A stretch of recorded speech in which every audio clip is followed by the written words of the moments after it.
The funny thing about Barely Lethal is I decided to record this. The funny thing about Barely Lethal is it's They got stabbed with a corn dog. conceptually, if somebody described Barely Lethal to you, you'd be like, that sounds great. But it's not. It's the farthest from great you could possibly get. Welcome to A24 Quest. Welcome. Are you ready? Yeah. I don't know why. I just looked over at you when I said, "Are you ready?" and you had a picture of Matthew McConaughey on your phone. I'm like, I guess he's ready. I take it that was from Sea of Trees. No. No. It's a full screen picture of Matthew McConaughey. Let me just. Yeah. Yeah. Okay. Take a screenshot. That's your wallpaper now. Get a hair closer so we can talk about it. Let's go. All right. Let's start with the one you just watched. You want to start with Woodshock? Yes. I guess we should. I mean, why? Do you want to end with that? No. Okay. Let's start with it. Okay. So, Woodshock. It's got Iron Man's girlfriend, yeah. and she's fine. Was it not? Wait, Kirsten Dunst is Iron Man's girlfriend? I thought that was Gwyneth. Oh, sorry. I'm thinking of Spider-Man's girlfriend. Yes, you My bad. are. We got Spider-Man's girlfriend in it. Mary Jane Watson in this movie smokes way too much Mary Jane. Yeah. Goes on a And trip. then the movie makes me go, "What, son?" What a start! You know, I was looking at the I was looking at we didn't even say Woodshock, did we? The movie's called Woodshock. Yeah, Woodshock. Or did we say Woodshock? I don't know. Maybe. I was looking at the IMDb trivia for this movie, and you know why it's called Woodshock? Why? Because all the actors acted like a piece of wood, and I was shocked at how bad it was.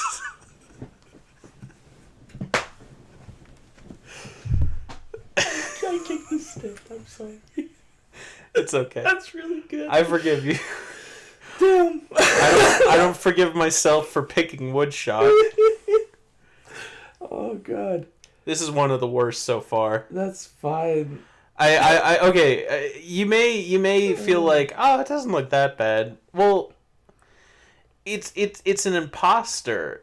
It's an imposter. Okay, so here's the thing. It actually felt like The Captive in a way, because it felt like the writers and directors, who are the same two people, wrote and direct this movie, and they have never made a movie before. They're fashion designers, and that's pretty apparent throughout the movie because it's pretty.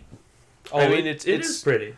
It's got pretty shots, but it's like Incoherent they just have a vague idea of what a movie is, and they're like, I don't know, we don't need a plot.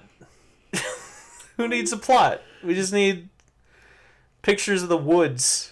We need to go out and take some still shots of the woods, and then have Kirsten Dunst in her underwear, and that's all we need. Oh my God, it's very funny. Uh, So yeah, this is one of those cases where it's directed by Kate Malevy and Laura Malevy. mm-hmm. Who they yeah, were they're- costume designers for Black Swan. Yeah, They've worked on some pretty big movies. They're fashion designers, and they have a message to tell us. Don't chop down the forest. Was that what this movie was about? Think so? Was that the allegory they were going for? That's the one I forest? got. I didn't pick up on that at all. Then again, I didn't pick up on much of Me anything. neither, but that's like as close as I got to understanding things. Here's what I was reminded of. In the movie Nymphomaniac by Lars von Trier. Why? What a way to start a sentence. In the movie Nymphomaniac by Lars von Trier, there's this thing he keeps doing throughout the whole movie where he does random cutaways of animals, and it signifies that human beings are little more than slightly evolved over our core instincts, and we're all just animals at heart. And it's pretentious when he does it, but it's pointless when Woodshock does it, because like I don't get there's no point to it. Like at least Lars von Trier's got a point. When they finish a scene of Kirsten Dunst slowly walking through her house and then do a cutaway of trees for about 10 seconds and then back to Kirsten Dunst walking through her house, it doesn't mean anything. Maybe it was supposed to mean something, but like, what does it mean? What's the point of doing that? You know, I think that you know, these two directors, they had an idea and they went with it and they kept going with it and they kept going with it and they didn't have anybody to tell them no because this was their project. Sure, yeah. And I think that's kind of a big mistake. I think you definitely need somebody somewhere along the line to tell you, no, we need, you know, a coherent story, something to attract people, a little bit more meaningful visuals that make more sense. Yeah. And one of the problems with these two directing is not only did they direct, but they wrote the entire film as well. Right. So they didn't have anybody even helping with pushing a decent story or trying to make certain elements pop more than others. So it all just kind of blended together, I think. Yeah. This is actually a really interesting movie for me to critique because I think you're absolutely right, and I think the writing is mostly the issue with it. I've talked about like story light movies before, movies that are just heavy on the visuals but not much story to them. But and you could say, Colin, you're a hypocrite for liking those but not liking Woodshock, because that's essentially what Woodshock is as well. But see, the thing is, those other movies I like, you kind of get what's happening. You kind of understand what's happening. You're not told much, but you can like look at a scene and be like, okay, this is what's happening. I know this. Like the most abstract movies out there, like The Holy Mountain, I can describe that movie in like 2 sentences. You know, The Tree of Life, I can describe that movie pretty easily, what happens. But Woodshock, there's a plot somewhere, but it's buried because they want to be artsy. Like mm-hmm. The artsiness isn't, the plot isn't central to the movie. It's more like the plot's there because they felt like, oh, we need a plot. What we really want to do is just be weird and artsy. But then there also has to be a plot. It almost feels like an afterthought. It's like we wanted all these pictures of Kirsten Dunst in her underwear and like having a mental breakdown, but then we need something to tie it all together, and they're like, well, whatever, let's do this. And it's completely meandering and nonsensical, and I kind of get what it was about, but like there's just no context for anything. Like things happen and you just don't know why they're happening. Yeah, well, at all. And it's interesting because it does kind of have it takes inspiration from things here and there. You know, it kind of has a I keep thinking Inglorious. That's not the right term. Oh my god. Are you trying to think of a movie that this was inspired by? Not inspired by necessarily, but it takes a lot from the Jim Carrey film Sunshine of the Spotless Eternal Sunshine. Eternal. I kept thinking Inglorious, but that just led me to Bastards. But yeah, so it has things where it jumps, right? But of course, it makes way more sense in Sunshine. But it just has bits where something will be happening, then you'll have this unrealistic thing that happens where all of a sudden they're inside, they're looking at themselves, you know, crazy things are going on. But in this movie, there's no real reason for it other than maybe she's on drugs. Maybe. Everything's very vague. Yeah, it's so vague. Eternal Sunshine is a good example because it's kind of it's kind of like a cluster of different things going on at the same times, and sometimes two things don't. What? She was in that too. Oh, she was in that too. That's right. And she did get high. Yeah, and that's right. Yeah. That's funny. Forgot about that. But no, yeah, Eternal Sunshine, there is a cluster of different things happening, and sometimes two scenes don't flow together. But the thing is, that's a central theme of the movie. Like, Jim Carrey's getting his memories erased, and it's going to feel surreal and weird. You understand why it is the way it is. There's purpose behind it. In this, she's grieving the death of her mother, and maybe taking drugs, and the movie just doesn't make any sense beyond that. I think she kills that kid from earlier in the movie, but we don't see him die, and we don't even really know his name before he dies. He's just like, Johnny's dead. And it's like, who? Yeah. And then you, like, piece together, oh, it was that kid earlier, but it's like, what? And the only way you're really able to piece that together is because they keep flashing his face on the screen. I feel like that was like a after the edit thing where they're like, we never mentioned Johnny before this. We gotta make sure we gotta put these quick cuts in here so they know who we're talking about. Oh, funny. It's like he showed up, but I don't think he was referred to by name. Or if he was, it was so quick and passing. And you could say Johnny died if we saw the character named Johnny dying, but we saw a character with no name, and then we saw a scene of somebody saying that Johnny died without seeing him in between those. So it's like, it's so poorly set up. It's like... It's bizarre. Well, okay, so... that was actually one of the funniest moments in the movie. It was... These bad A24 movies, I always have a moment where I just break down laughing for no reason. And for me, it was when he was like, Johnny's dead. First Ed, and now this. And I'm like, who's Ed? Yeah, I didn't... It's like, what's going on? It's like, what, 2 people died? God, yeah. What? I don't know, man. Anyway, go on with what you're saying. So, kind of what I got out of it, I'll start with this, is, so... it starts with her mother. I'm assuming she's dying of cancer. She ends up taking a liquid. It's supposedly like arsenic or some type of poison. Sure. Mixes it with marijuana, rolls it up, and then helps her smoke it, and then she dies. Yeah. All right, so that's how the movie starts. Then we find out, she works at a weed distillery? Medical marijuana dispensary. Yeah. Yeah. And then from there, they're helping people who want to choose to die. Well, you say they're helping people. You see, they're helping one person. One person comes in and he's like, I want to die. Was there more than one person? I couldn't tell you. I think it was just the one person. Okay, so there's just one other person who wants to die. For whatever reason, he knew that Kirsten Dunst knew how to kill somebody via weed, and he wanted to make it happen. Oh God! And he brings the weed back, and he says, "There's something wrong with this." And in hindsight, it was actually a reveal, but it's not a reveal in the moment because you don't really know why he's saying there's something wrong with this weed, because it's not really fully established that he wants to die. No, it's like, in fact, I didn't realize till afterwards that was what was going on. But in hindsight, I realized that's what was going on. But it's like, this movie has a bad habit of explaining things way past the point where you're supposed to care. Where it's like it explains something and it's like, oh, I don't care. And because that was relevant like 20 minutes ago. And her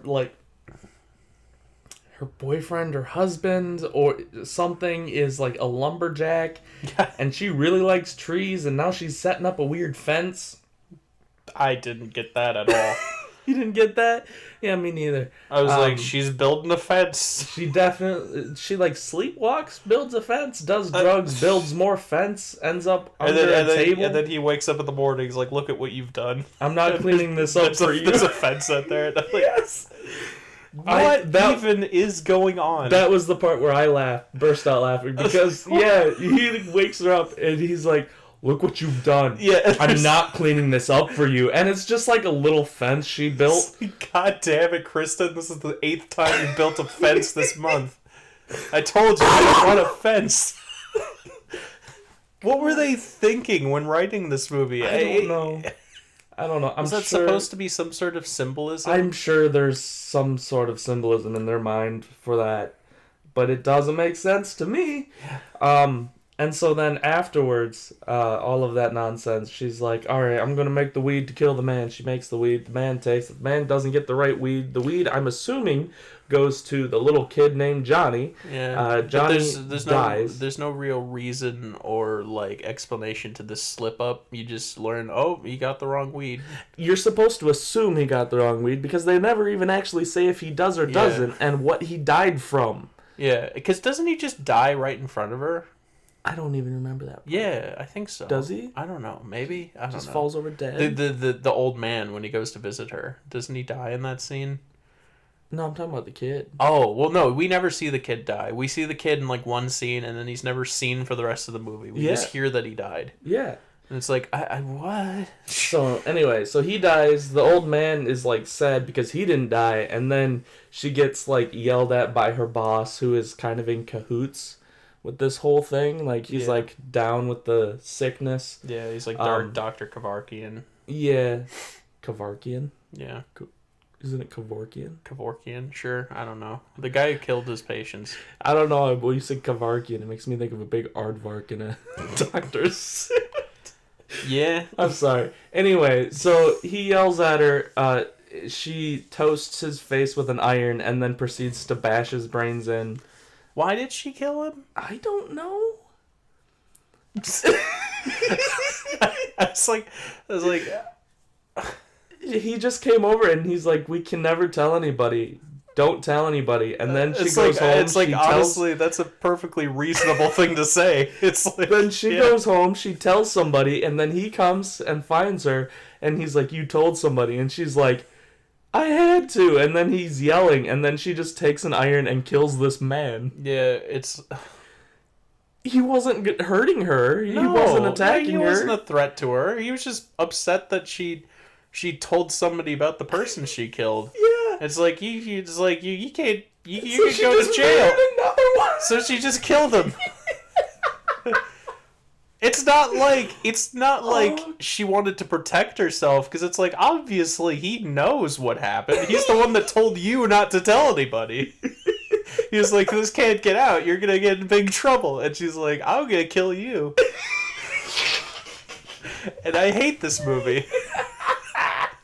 It's like, are we meant to assume that Kirsten Dunst is just psychotic? Is that it? Maybe. I mean, that's the only logical explanation. Like, she just kills people now. That can't be what they're going for, though. Like, I don't think so. But this movie was dumb. That's basically all my plot synopsis for this movie, because it's dumb and bad. No, I didn't like it at all. It was trying to be artsy, but it was more like fartsy. Got him. Anyway, yeah. Do you want to move on? Yeah, let's move on. On to a somewhat more positive experience. And I saw this before Woodshock. This is Equals, starring Kristen Stewart and Nicholas Hoult. Now, one of the things that I kind of thought was funny was that, well, first of all, I think the actor choices in this movie were pretty dang good. I mean, I did actually unironically read the IMDb trivia for this movie, and the director, whoever conceived this movie, made it with these two parts in mind, and he said if he needed to get both of them for the movie, because the parts are written for these two people. If either of them couldn't make it, then they wouldn't use either of them. Wow. So yeah, it was written for these two characters. So good casting on that part, and I think it was a great casting. Honestly, I think they both did a phenomenal job. So we got Nicholas Hoult as the main guy, Silas, and we have Kristen Stewart as Nia, the love interest. And the funny thing, like, as soon as I started watching this movie, and as soon as I saw Kristen Stewart, I was like, oh my god, he's taking that thing that everybody says on the internet that's funny, that Kristen Stewart doesn't act. She only has, like, this emotionless stare. Yeah. And he's taking it and he's using it in a movie where that's exactly what she's supposed to be acting like. Yeah, exactly. Then breaks that mold by having her, like, lose it and go super emotional. There's actually a meta commentary to it, and it's actually pretty interesting. Way more interesting than I was giving this movie credit for. I was like, definitely. That occurred to me too. I was like, he's like trolling the whole internet. and it's great. Yeah, no, I thought that was really neat. I like that part a lot. And Guy Pearce is in this movie. I didn't even realize he was in this movie. I mean, it was probably mentioned when we were talking about it. Speaking of which, Guy Pearce looks like a cancer patient in this movie. Yeah. Like, he looks really sick. It actually took me a little bit to realize it was Guy Pearce. I was like, other than... he is the Mandarin. That's who it is. It's the Mandarin. Anyway. The only thing about Guy Pearce that doesn't make him look like a cancer patient is because he still has like a really nice tan. Yeah, I mean he's still got that rugged Australian charm to him, even when he looks like a cancer patient. Which, by the way, what a bizarre movie to have Guy Pearce with his rugged Australian charm when everyone else is a robot. I always thought like Guy Pearce was just a strange casting decision for this movie. I mean, I don't think he worked in the movie. It's just like I wouldn't have picked Guy Pearce for this movie. It's like not a Guy Pearce movie, but yeah. Exactly. Well, yeah, I mean, it worked was out. Fine, yeah. All right, so he was good in it. You want to give the plot synopsis top to bottom? Yes. This is essentially 1984, but updated. It's this post like nuclear war society where all emotions are outlawed, and people are like injected at birth, so that their like emotions are suppressed and everybody's just emotionless. Everything is just, there's no art, there's no expression. Everybody wears bland, drab clothes. Every building is just like metallic and glass, and that's it. And there's this little feature that I don't know if you noticed, but everybody's got like gray blue eyes. Every single person's got these gray blue eyes. And I assume that's like a side result of the drug that they're injected with as babies.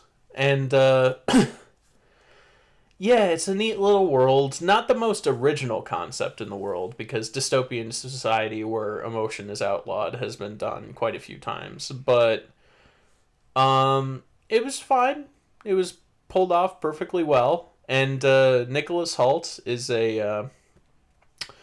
just an emotionless husk like everybody else, but then he meets I thought you were talking about him as like a person. Oh, well, yeah. There's that too. There's that too. Oh, that's funny.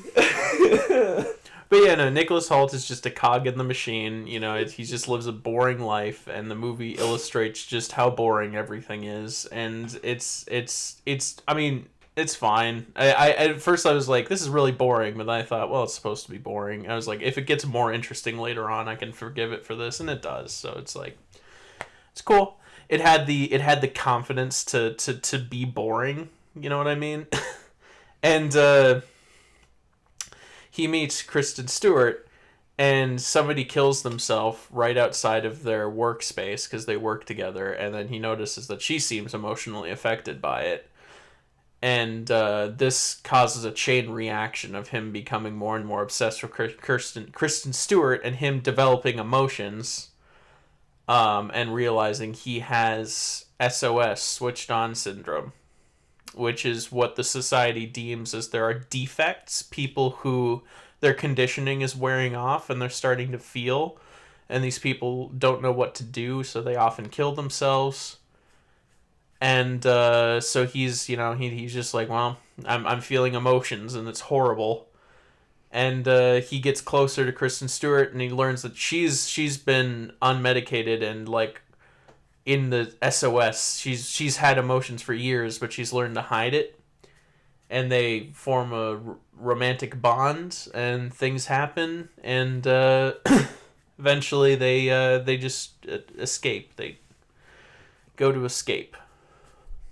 Yeah. Mm-hmm. Because there's this area where the humans who are left behind from the society, and they're like running rampant. They want to go there. The peninsula. Yeah. And it's actually, I wouldn't mind seeing a sequel to this movie, because we never see the peninsula.